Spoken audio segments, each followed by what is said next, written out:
Good morning. My glasses are a little fogged up from the mask. Good morning. My name is Reverend Emily Bruce. I'm the minister for this congregation. Welcome to First Parish Kingston. Whether you're here every week, and I know many of you are, or you are visiting us, welcome. We're happy to have you. Before we start this morning, I'm going to try something a little bit new. I'd like to invite you all to take a deep breath in with me and out. Get comfortable in your seat. Feel your back against the pew. Maybe put your feet on the floor and your hands. If they're holding something or they're clenched, let them go. And take another deep breath in with me. And out.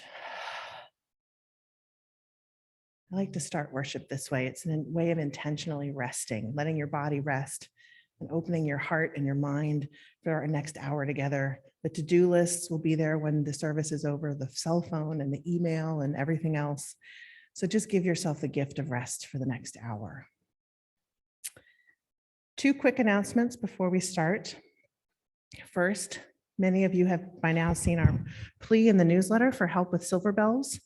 We're doing it next month, and the date is escaping me right now, but we're still looking for a few people to help to do a scaled down version. So if that's something you're interested in, please come talk to me, respond to the newsletter and email Kathy, but we're looking for a few more hands to help us with that.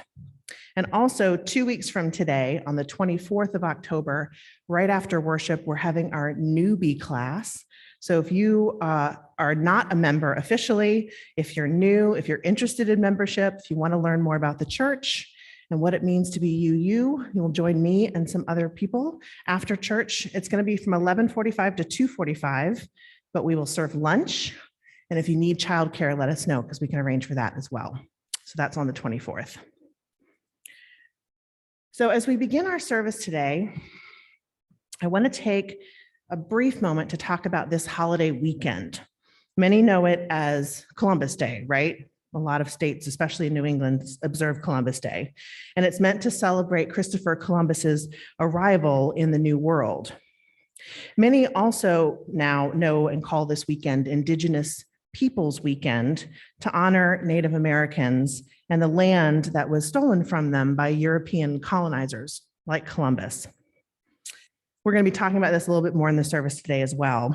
But first, I wanted to just name that this land that our church stands on is part of the original land of the Mashpee Wampanoag tribe, also known as the people of the first light. The Mashpee Wampanoag people have inhabited this land, known as present-day Massachusetts and eastern Rhode Island, for more than 12,000 years. 12,000 years, that's a long time. And for me, that certainly puts our congregation's 300-year history in a very different perspective. After an arduous process lasting more than 3 decades, the Mashpee Wampanoags were re-acknowledged as a federally recognized tribe in 2007. In 2015, the federal government declared 150 acres of land in Mashpee and 170 acres of land in Taunton as the tribe's initial reservation, on which the tribe is now legally allowed to exercise their full sovereignty rights. And the Mashpee tribe currently has approximately 2,600 enrolled citizens. So as we move into this worship time together this morning, my hope is that we can consider the thousands of years of history of this land. And as a perspective, think about those thousands of years of history and our brief time as part of that history. And that's what our service will be about today. I'd now like to invite Linda Loring up, who will give us our welcome.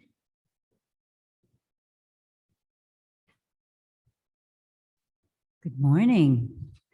My name is Linda Loring, and I'm your worship associate this morning. And if you're visiting us here today, welcome. Welcome. We're really happy that you're here to join us, the members and friends of First Parish, who really are the church, who happen to be very fortunate to have this lovely historic meeting house to gather in, for healing and hope and justice.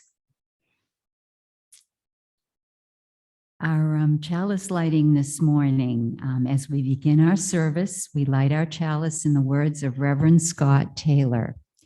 Today, we return to the shelter of each other, to arms that hold us in the midst of the storm, to voices that help us to hear our own, to hearts that accept us for who we are. May we be for each other a source of safety and sending. May we offer each other both comfort and challenge. May this place of peace lead us to share peace with others. Let us begin.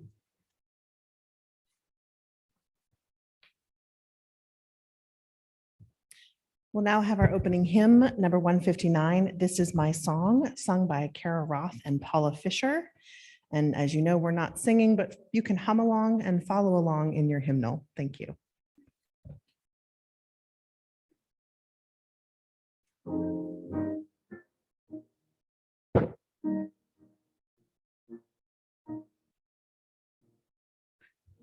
This is my song, O God of all the nations, a song of peace for lands afar and mine. This is my home, the country where my heart is. Here are my hopes, my dreams, my holy shrine. But other hearts in other lands are beating with hopes and dreams as true and high as mine. My country's skies are bluer than the ocean, and sunlight beams on clover leaf and pine. But other lands have sunlight too, and clover, and skies are everywhere as blue as mine. Oh, hear my song, thou God of all the nations, a song of peace for their land and for mine.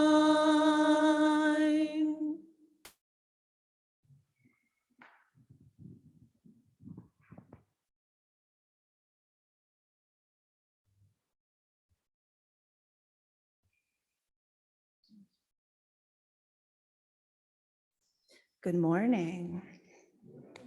My name is Laura Zanda. I am your Director of Religious Enrichment. And this is Annie.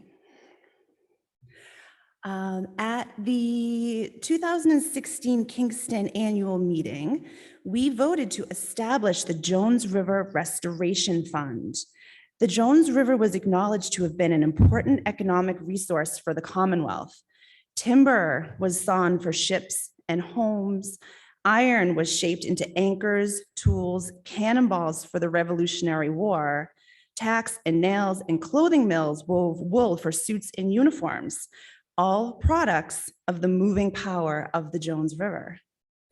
After 400 years of service and manipulation, it was deemed time to restore the river to its free-flowing self as it was when the Pilgrims first traversed up 3 nautical miles and named the river for their captain, Christopher Jones. In making the decision in 2016, there was, and rightly so, focus on restoring the fish populations and reestablishing this great nursery of the Gulf of Maine, one of the richest fisheries in the world. 400 years of service. So what about 401 years ago? What about 1,000 years ago? What about 12,000 years ago? What geological events conspired to create the river in the first place? And what happened to the people who were here before the Pilgrims? So echoing, I think, the discussion that will be here on this side of the street, today in RE, we're going to be taking a nature walk back to the Jones River. And along the way, we're going to step back in time and try to answer some of these questions.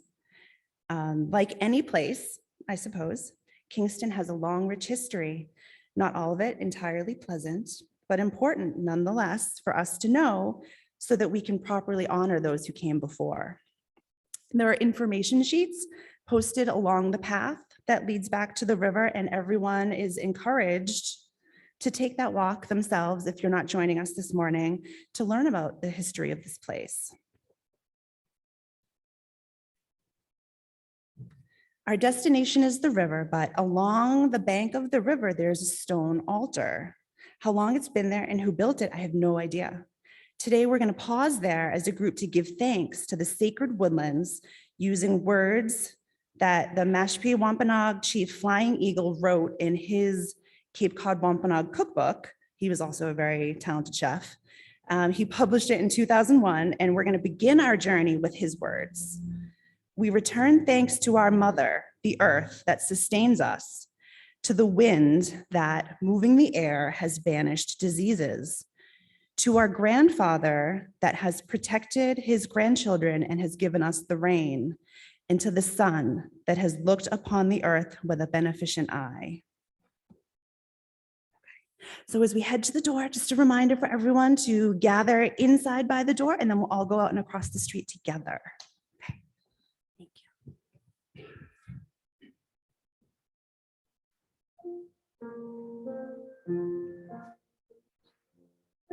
Go now in peace, go now in peace. May the spirit of love surround you everywhere, everywhere you may go. Go now in peace, go now in peace.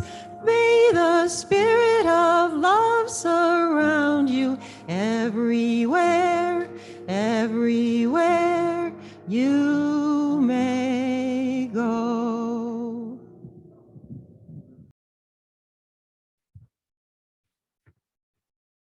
Friends, will you now join me in prayer?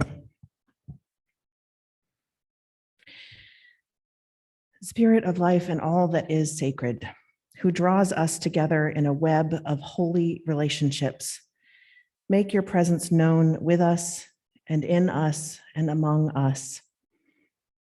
Remind us that we are not alone in history. Ignite us with the courage of the living tradition. Remind us that we are not alone in entering the future. Anchor us with patience and perseverance. Remind us that we are not alone in our times of grief and pain. Comfort us with your spirit, made manifest in human hands and human voices. Remind us that we are not alone in joy and wonder. Inspire us to honor and extend the beauty that we find in this world. May we move with the rhythms of peace. May we move with the rhythms of compassion, and may we move with the rhythms of justice. Holy love and source of all, open our hearts to all of our neighbors, open our souls to a renewal of faith, and open our hands to join in together in the work ahead. May it be so. Amen. Let us now enjoy the stillness with each other for just a few moments.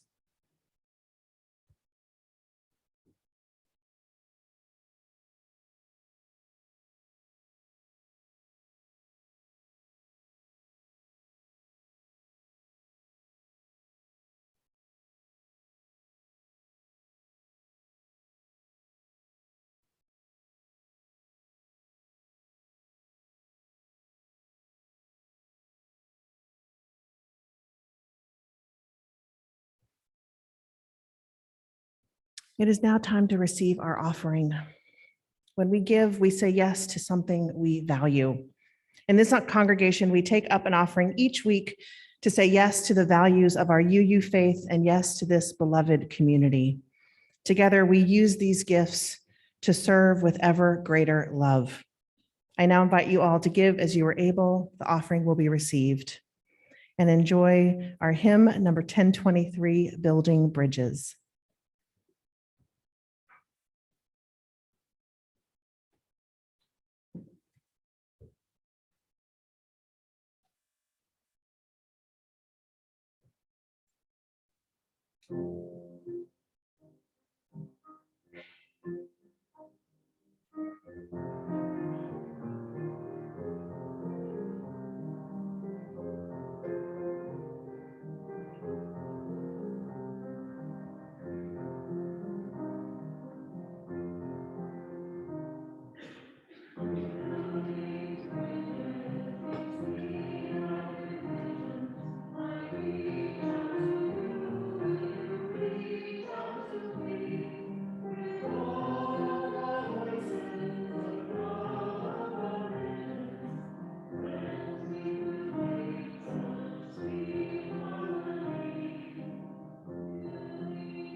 The reading this morning, America, I Sing Back, by Allison Adele Hedge Koch.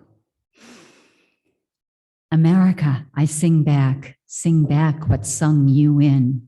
Sing back the moment you cherished breath. Sing you home into yourself and back to reason.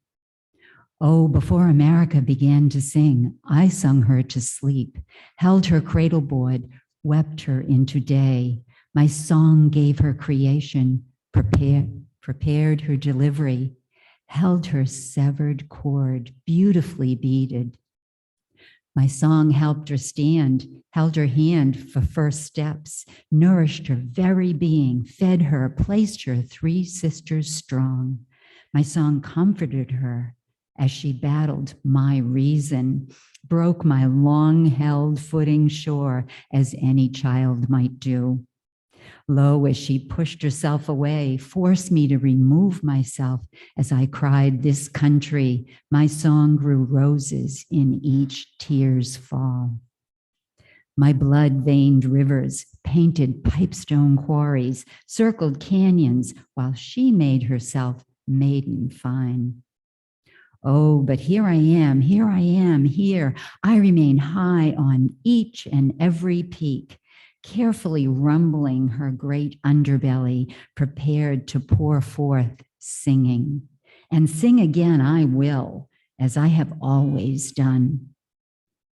Never silenced, unless in the company of strangers, singing the stoic face, polite repose. Polite while dancing deep inside, polite mother of her world, sister of myself. When my song sings aloud again, when I call her back to cradle, call her to peer into waters, to behold herself in dark and light, day and night, call her to sing along, call her to mature, to envision, then she will make herself over. My song will make it so. When she grows far past her self-considered purpose, I will sing her back. Sing her back. I will sing, oh, I will, I do. America, I sing back what sung you in.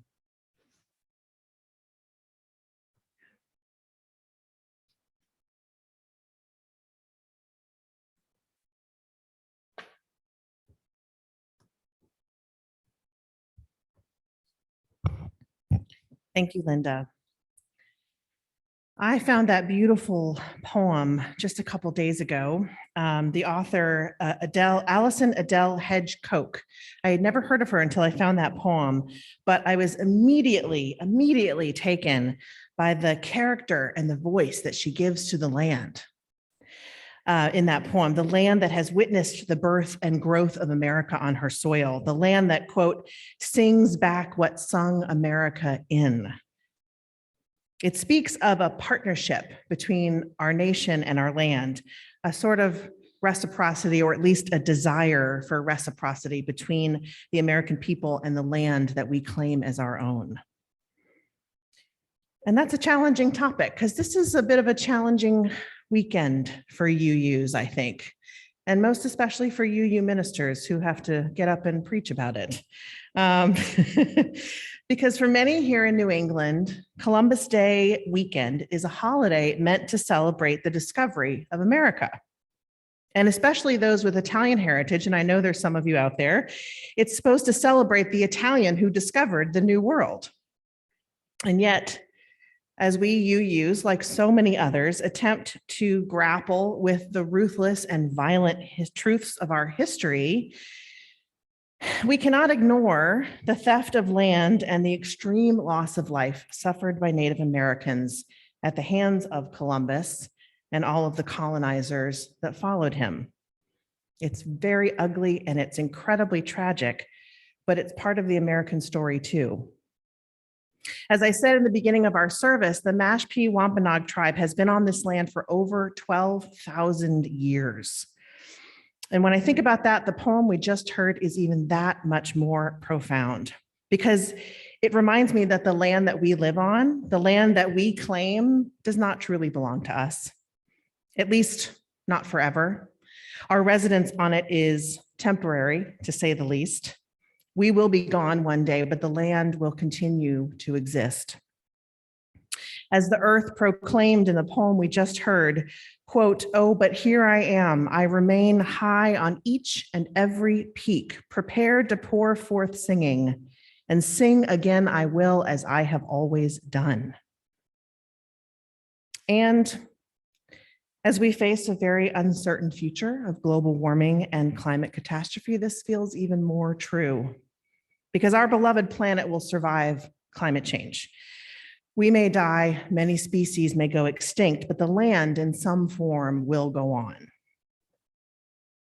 So the reason I'm bringing up these somewhat chilling and depressing facts, I realize they are chilling and depressing, is because the juxtaposition of Columbus Day and Indigenous Peoples Day on the same weekend gives me a bit of whiplash. For most of my life, Columbus Day was just another 3-day weekend, a time to take some time off. When I lived in New York City, it was a reason to go to street fairs in Little Italy and eat zeppelis, you know, those little bits of fried dough with the powdered sugar. But in grappling with the importance of Indigenous Peoples Weekend, I am facing, like many of us, the sheer enormity of information that wasn't taught to us in school. The history that we don't talk about in our culture, the staggering amount of cruelty meted out on Native Americans by Columbus and those who followed him. The sobering fact that Columbus didn't discover a new world at all. He invaded land that was already occupied, and that he and many others stole and killed their way into establishing this land of the free that we all enjoy. So yeah, makes my head spin just a little bit. And now we live in a culture and a nation that seems to be caving in on itself. Our political system, our economic system, our environment, all are suffering under the weight of the current extractive, scarcity-based way of living. where resources feel increasingly finite, but our culture's consumption of them never seems to slow down, where our discourse gets more hostile by the day, where there's a constant competition to have the best, where the marginalized and the poor become increasingly more so day after day. These are the things when I feel when I read the paper or, God forbid, turn on cable news.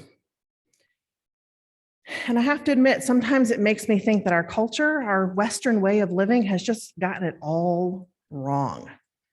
And on this Indigenous Peoples Weekend, I find myself wondering about how different things could be if we had an alternative way of understanding our relationship to the land.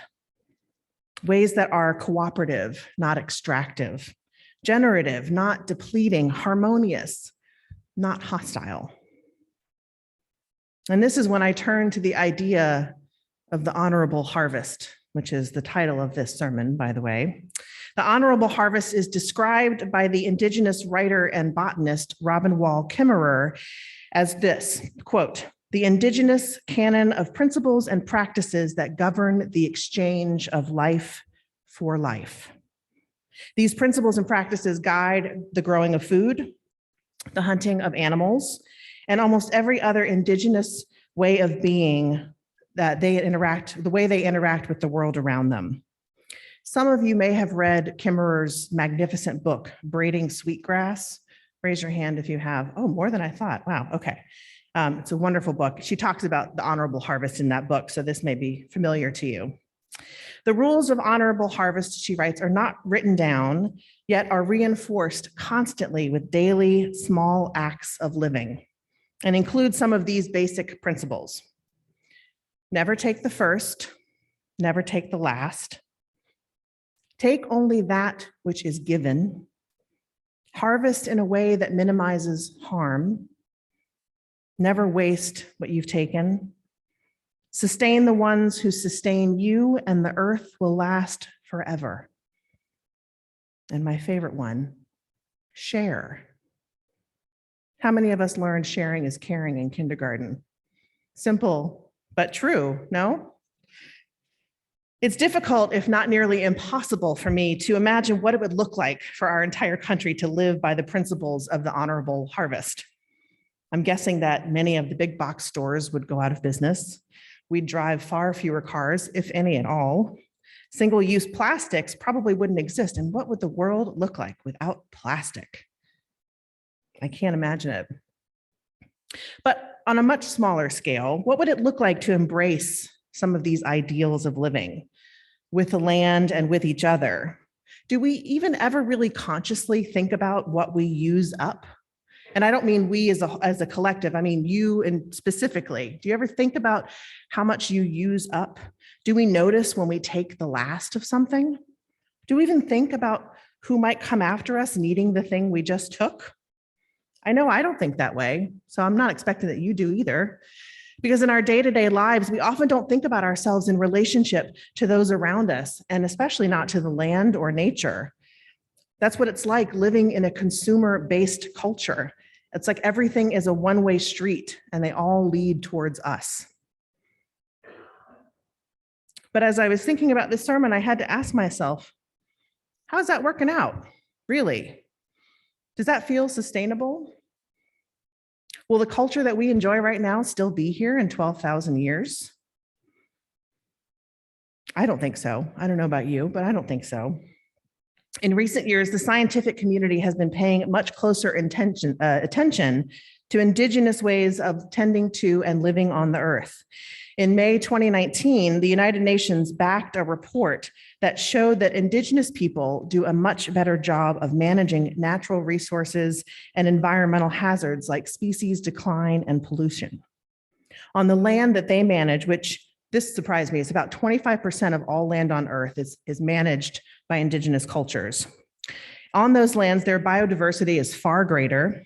They work harder to restore degraded lands, waterways, and depleted soil. And this is the best one, they have cultivated forest burning practices that prevent the large scale and super destructive forest fires like the ones we've seen in the West in the last couple of years, and for much longer than that, really. This is what the honorable harvest looks like in action. And Indigenous communities do all this because they have a reciprocal relationship with nature. They don't see nature as a resource just to meet their needs like we do in the West. Rather, there is a harmony there of living with the land versus living on the land. Now, I know we have many nature lovers in this congregation, many of you who like to garden and hike and be on the water. How might all of you lean into that love of nature and explore these Indigenous ideals of the honorable harvest? What would it look like to not take the last of anything when you go shopping? How could you share your resources, your time with others? How could you shift your intentions to be more generative, to use less and to leave more? Now, I'm not asking you all to give up your grocery store and start foraging for wild mushrooms, although that does sound like fun. And if anybody wants to do that, call me. But so much of our theology as Unitarian Universalists is about respect and compassion and inclusion. So shouldn't that include the world around us as much as it includes the people around us? Shouldn't it include the land as much as the fellow beings? So my hope is that you will find ways in the week ahead to think about the honorable harvest and notice how you interact with the land around you. And maybe this is the first time you've ever thought about that, and that's totally okay. Maybe it's as simple as noticing the amount of waste that you create, or what kind of pesticides you use in your garden that sink into the soil, or how often, if ever, do you go outside and put your bare feet on the ground? I know it's getting colder, but it's not that cold yet. How often do you actually touch the ground with your feet or your hands? How do you see yourself, or do you see yourself in kinship with the land around you? And if you've never thought about that, what happens when you do? In this month, where our theme is cultivating relationship, we are also actually going to provide an opportunity for all of you to learn more about the Indigenous peoples in our midst and the history of their experience on the land that we call America. So I'm going to invite up Kara Roth to explain this opportunity to all of you. And as you listen, I invite you to consider your temporary place on this land.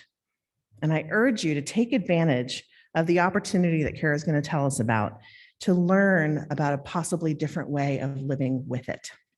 Thank you, Kara. So the opportunity that Reverend Emily is speaking about is the invitation to join the 21-day Racial Equity Challenge Indigenous Peoples Edition. So the 21-day Racial Equity Challenge was developed by Dr. Eddie Moore Jr. as a way to promote education and change on racial justice and equity. And since the creation of the first challenge, there have been several other versions created, including the challenge for Indigenous racial equity. So by joining, you would be committing to read, watch, or listen to something each day to chip away at undoing the systematic invisibility that has been perpetuated against Indigenous people. So many resources will be provided to you for this 21-day timeframe. There's a website that provides dozens of options, including podcasts, songs, short videos of 5 to 10 minutes, full-length feature films, or TV shows, as well as suggestions for small steps of activism you can engage in, and you can choose your own path. The challenge is about setting aside at least a few minutes a day to broaden our understanding of the experiences of Indigenous peoples. To provide a communal experience to the challenge, we will also hold an optional weekly 30-minute Zoom session on Sunday evenings where participants can share what they've learned, make suggestions to other participants, and process new ideas we've encountered. And you can certainly participate in the challenge independently on your own, but we hope you'll join the optional Zooms. And there's also an optional Facebook group if you are on Facebook, if you're on social media, so that people can exchange and post links and whatnot. Again, that's optional, not required. So if you, like me, are also someone who worries about where will I find the time to do these things, I was very relieved last winter when we did the original Racial Equity Challenge that the options provided have a wide range of time commitments. And if you are interested, I encourage you to talk to me or Amanda Pine or Jane Ford, who is also helping coordinate the Zoom sessions and promote the challenge. So I invite you all to join in the challenge, but also the kickoff Zoom on the evening of Sunday, October 24th. And there's Jane's email is also in the bulletin today. Thank you. Thank you, Kara. And may it be so. Please join up. Don't join. I'm sorry. Please enjoy. It's going to, by the time I finally get over saying that, we're going to be singing again, but please enjoy our closing hymn, This Land is Your Land, sung by Chris Stokes. You will notice in your order of service, there is an additional verse we are singing today, and read that little note about that too. Given that it's Indigenous Peoples Weekend, we thought it was timely and appropriate. So enjoy This Land is Your Land.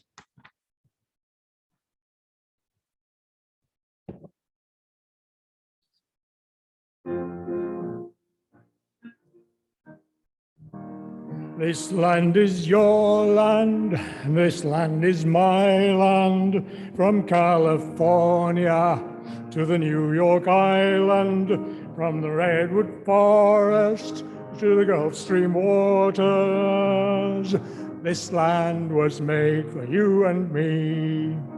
As I went walking that ribbon of highway, I saw above me an endless skyway, saw below me that golden valley. This land was made for you and me. This land is your land, but it once was my land until we sold you Manhattan Island. You pushed our nations to the reservations. This land was stolen by you from me. This land is your land, and this land is my land. From California to the New York Island, from the Redwood Forest to the Gulf Stream waters. This land was made for you and me. Maybe. Thank you, Chris. Friends, all are invited to join us for coffee hour across the street on the Beale House lawn. And as we prepare to leave this sacred space and go out and greet the land around us, may we pray that with our head and our heart and our hands, that we may continue to bless this world. May it be so. Go in peace. Amen.